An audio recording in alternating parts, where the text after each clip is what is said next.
আসসালামু আলাইকুম। নোরাজ ডায়েরির আরও একটি কুকিং ভিডিওতে আপনাদের স্বাগতম। আজ আপনাদের সাথে একটি ভিন্ন ধরনের ছোট মাছের রেসিপি শেয়ার করব, যেটা খেতে খুবই মজাদার। আমার তো অনেক ভালো লেগেছে, আশা করি আপনাদেরও ভালো লাগবে। রান্নার জন্য আমি একটি ছড়ানো প্যান নিয়ে নিয়েছি।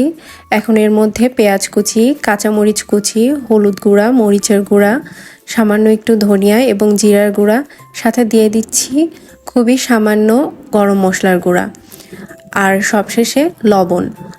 সবগুলো উপকরণ একসাথে দেওয়ার পরে খুব ভালো করে একটু চটকে মেখে নিতে হবে।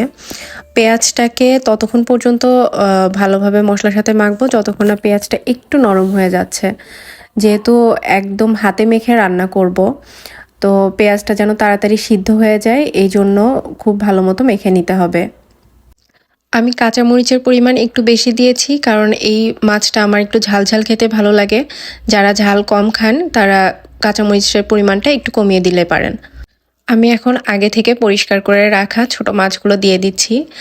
আমি কাচকি মাছ নিয়েছি, আপনারা চাইলে যে কোনো ছোট মাছ দিয়েও এই রেসিপিটি তৈরি করতে পারেন। মাছ দেওয়ার পরে আমি এখানে দিয়ে দিচ্ছি সেই স্পেশাল ইনগ্রিডিয়েন্ট কমলার খোসা। এই কমলার খোসার ফ্লেভারটি মাছে এত ভালো লাগে, কেউ না খেলে বুঝতেই পারবেন না।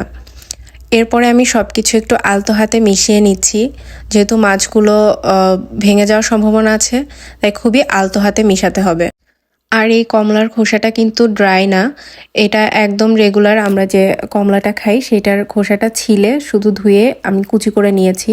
এখন মাছের মধ্যে সামান্য পানি দিয়ে ঢাকনা দিয়ে আমি 5 মিনিট রান্না করে নিব চুলায়।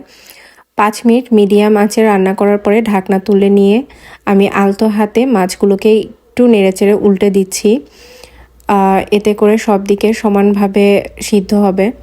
মাছ অলমোস্ট হয়ে গেছে, ছোট মাছ রান্না করতে খুব বেশি সময় লাগে না।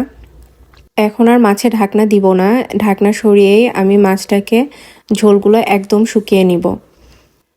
আমি এই পর্যায়ে অ্যাড করছি কিছুটা ধনিয়া পাতা কুচি। এটা একদমই অপশনাল, কারোর পছন্দ না হলে স্কিপ করতে পারেন।